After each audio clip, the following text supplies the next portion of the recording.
Bonjour à tous et aujourd'hui on se retrouve pour un nouvel épisode de la compo parfaite. Cette fois-ci c'est le Real Madrid dont nous allons parler dans cette vidéo. Juste avant que la vidéo commence, je compte sur toi pour t'abonner et liker, me dire en commentaire pour le prochain épisode tu veux voir quelle équipe pour la compo parfaite. Et nous on est directement parti. Juste avant que je commence la composition, je tiens à dire que cette composition est en 4-3-3, voilà. Composition que le Real utilise beaucoup depuis les dernières années, donc j'ai décidé d'aligner un 4-3-3. Donc, comme d'habitude pour débuter, au poste de gardien, donc c'est Thibaut Courtois qui sera donc titulaire selon moi, d'après moi tout simplement, malgré la bonne pré-saison de la part de Lounine, l'Ukrainien. Voilà, Thibaut Courtois qui est un gardien qui est en train de monter en puissance petit à petit au sein de ce Real Madrid. Lors de la dernière saison avec Zidane, il a montré beaucoup de preuves qu'il était capable d'être bon dans les grands matchs, comme dans les petits matchs où parfois il faut faire l'arrêt. Il y a un seul arrêt à faire et il le fait, et il garde son équipe vraiment au top. Si le Real Madrid a réussi à conquérir toujours en Liga et en Ligue des Champions, c'est en grande partie grâce à Thibaut Courtois et c'est pour ça que je le mets dans cette équipe au poste de gardien. Dans la continuité de notre composition, maintenant je vais donc passer au poste des latéraux, donc tout d'abord le latéral droit. Alors qui je vais mettre en latéral droit? Tout simplement Dani Carvajal, je pense qu'il n'y a pas de débat, malgré toutes les bonnes performances de Vasquez, etc. C'est mieux de mettre un joueur qui est vraiment au poste et qui est habitué à jouer ce poste, habitué à défendre, habitué à faire les courses, etc. Malgré que Vasquez est très bon, alors pourquoi pas avoir une concurrence entre Carvajal et Vasquez. Mais moi si je mets ces deux joueurs, je les mettrais sur le terrain, mais je préfère quand même mettre Dani Carvajal pour l'expérience à ce poste-là. Malgré les blessures qu'il a rencontrées lors de la saison 2020-2021, ça change pas que c'est un joueur qui apporte beaucoup offensivement avec beaucoup de passes décisives, et défensivement il est également solide.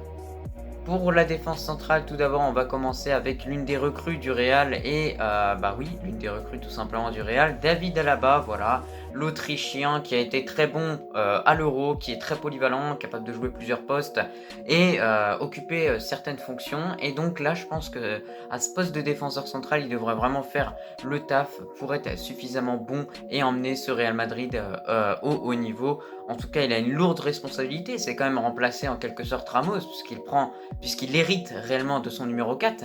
Donc c'est pour ça que ça va être compliqué pour là-bas, mais je pense qu'il peut vraiment devenir un bon joueur au sein de ce Real Madrid. Lui-même l'a dit, c'est un rêve en quelque sorte pour lui d'être dans le plus grand club de tous les temps. Pour accompagner David Alaba, à côté de lui, je mets tout simplement Eder Militao. Alors on ne retiendra pas sa saison 2019-2020 ni son début de saison 2020-2021, on retiendra plutôt la deuxième partie de saison 2020-2021 où il a été juste incroyable.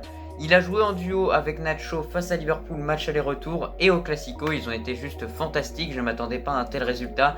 Mais sur les deux, si on les compare un petit peu sur les matchs qu'ils ont fait, je pense que c'est quand même Militao le meilleur. Voilà, Nacho en plus s'est pris un rouge contre les Rangers il y a quelques jours en match de pré-saison, donc je pense qu'Ancelotti va favoriser quand même Militao, qui est un défenseur qui est en train de monter en puissance petit à petit au cours du temps.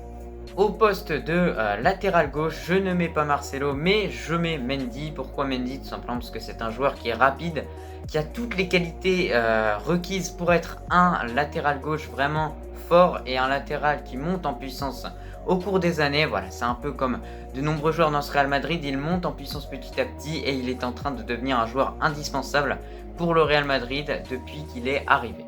Alors certes, Ferland Mendy n'est pas le type de joueur qui va faire 10 passes décisives dans la saison et qui va marquer 3 buts. Non, certes ce n'est pas ce type de joueur, mais il est capable d'apporter des qualités offensives que Marcelo ne possède plus malheureusement, parce que Marcelo est vraiment en grande difficulté actuellement. Il a pris un préparateur physique avec Pintus, il travaille dur encore une fois pour récupérer son niveau de 2018 et des années précédentes. Donc pourquoi pas revoir Marcelo à ce poste-là, mais pour moi, pour la sécurité, Mendy est jeune, rapide et etc. Bon défensivement, je préfère quand même mettre Mendy et donc prendre un certain risque en quelque sorte, mais Mendy je le trouve très solide et il dégage une certaine sérénité que Marcelo ne dégage plus au Real Madrid en tout cas.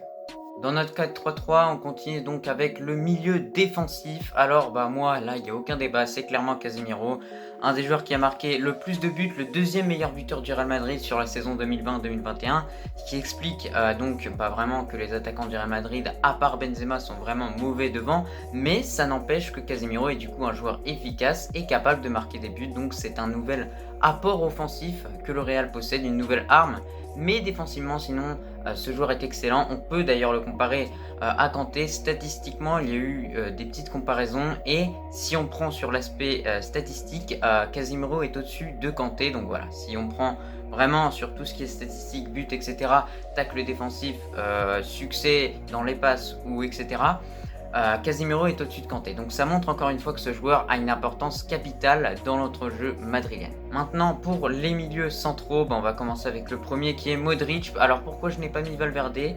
Je n'ai pas mis Valverde tout simplement parce que pour moi avec Modric, ils vont un petit peu en quelque sorte s'arranger les matchs, c'est-à-dire que chacun va jouer un petit peu et que ça va tourner. Voilà, on n'oublie pas que Modric quand même a plus de 35 ans, donc quand même il va falloir un petit peu être très tranquille avec lui et qu'il a fait une dernière saison avec le Real Madrid où il a joué énormément de matchs et donc il va devoir vraiment être bien au repos, mais en tout cas pas d'inquiétude pour ça. Si on doit laisser Modric sur le banc, c'est Valverde qui prendra le relais, malgré qu'Ancelotti le connaît peut-être pas. Valverde pourra vraiment apporter ses qualités balle au pied, ses grandes enjambées et sa qualité de sprint. Il a plusieurs fois été flashé à plus de 34 km/h en Liga. Son record est de 35,1, donc c'est un joueur qui va très très vite pour un milieu central surtout, c'est très rapide, 35. Ensuite, pour accompagner Modric et Casemiro, bien sûr Kroos tout simplement pour une seule et bonne raison. Sa qualité de passe crée énormément d'occasions pour le Real Madrid. Elle n'est pas du tout à bannir. Voilà, c'est un joueur qui fait partie du top classement de la Liga dans les most chances created, donc le plus d'occasions créées. C'est un joueur qui crée énormément d'occasions grâce à ses visions de jeu et ses passes. Malgré que ce n'est pas un joueur vraiment très impeccable physiquement, athlétiquement, ce n'est pas le joueur le plus athlétique du monde, qui n'est pas rapide, etc., il peut vraiment apporter beaucoup, encore une fois, à ce Real Madrid. Il veut finir sa carrière là-bas, donc je pense qu'il mériterait quand même d'être titulaire. Pour mon trio d'attaque, on va commencer par la droite et donc un grand feuilleton de cet été qui n'est pas encore fini, Kylian Mbappé. Alors pourquoi je le vois au Real Madrid dans cette saison 2021-2022? Tout simplement parce que tous les signes vont vers donc ce fameux transfert, voilà, qui sera très coûteux pour le Real Madrid, mais qui en vaudra la peine. Franchement, le Real Madrid cherche depuis de longues années quand même un joueur pour remplacer Cristiano Ronaldo. Alors il y a eu plusieurs tentatives, Eden Hazard, mais malheureusement Eden Hazard n'y arrive plus avec les blessures. À voir s'il arrive à arranger ce problème avec Pintus. Mais sinon, revenons un peu à Mbappé. Mbappé peut apporter vraiment beaucoup pour cette équipe du Real, et ça fait 3 ans à peu près que le Real tente le tout pour l'acheter. Le PSG force en tout cas, propose des nouveaux contrats tout le temps, mais Mbappé refuse. Donc pour moi, Mbappé veut clairement aller au Real Madrid. Alors la réelle question, c'est est-ce que le PSG voudra le laisser partir gratuit dans un an, ou alors vendre le joueur et en tirer des bénéfices? Moi, si j'étais clairement parisien, je préférais quand même laisser partir Kylian Mbappé pour récupérer les fonds afin que je rachète un joueur pour le remplacer tout simplement. Et aussi ce serait plus bénéfique pour le Real Madrid qui a besoin vraiment d'une carte offensive pour cette saison 2021-2022. Au poste d'ailier gauche, cette fois-ci, on retrouve donc Eden Hazard. Voilà, c'est la dernière chance réellement pour lui d'être bon au Real Madrid. Voilà, on lui a tant laissé de fois d'opportunités pour être bon, pour montrer ce qu'il vaut. Cette fois-ci, cette saison-là, c'est la saison ultime. Voilà, il a déjà commencé sa pré-saison. Il va tout donner, je pense, pour tirer le meilleur de lui-même et montrer aux fans, ou en tout cas les faire taire ceux qui le critiquent. Voilà, nous on y croit encore une fois à Eden Hazard. Voilà, il a montré quand même quelques petites belles choses pendant la saison, mais cette saison-là a été une saison noire pour lui, que des blessures, que des blessures, que des blessures. Là, il est en train vraiment de prendre un peu plus de confiance, en train de travailler petit à petit avec Pintus. D'ailleurs, sa perte de poids qu'il a eu a vraiment choqué le vestiaire madrilène. Donc ça reste à voir, on espère vraiment qu'avec grâce à ça, il va réussir à revenir au top.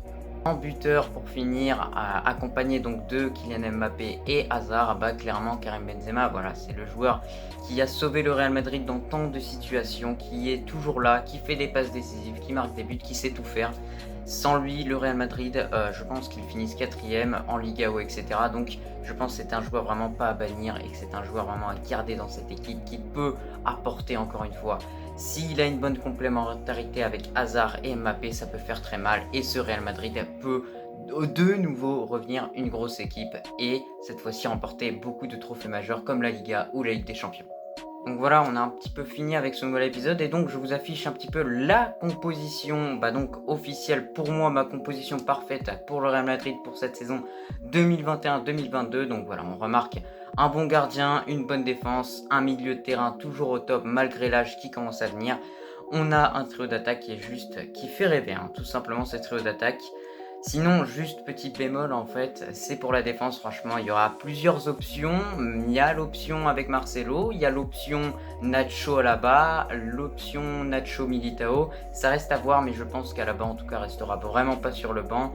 Donc il y a plusieurs options pour cette défense du Real Madrid. Malgré toutes ces options, je pense quand même que le Real Madrid jouera avec Ferland Mendy, Eder Militao, Alaba et Carvajal, tout simplement parce que c'est des éléments de confiance et qu'ils peuvent vraiment monter en puissance et créer un noyau et devenir une défense solide et une des meilleures d'Europe et de Ligue 1. C'était tout pour cet épisode de la compo parfaite sur le Real Madrid. J'espère qu'il t'a plu et moi je te dis à la prochaine pour une prochaine vidéo. Abonne-toi, oublie pas.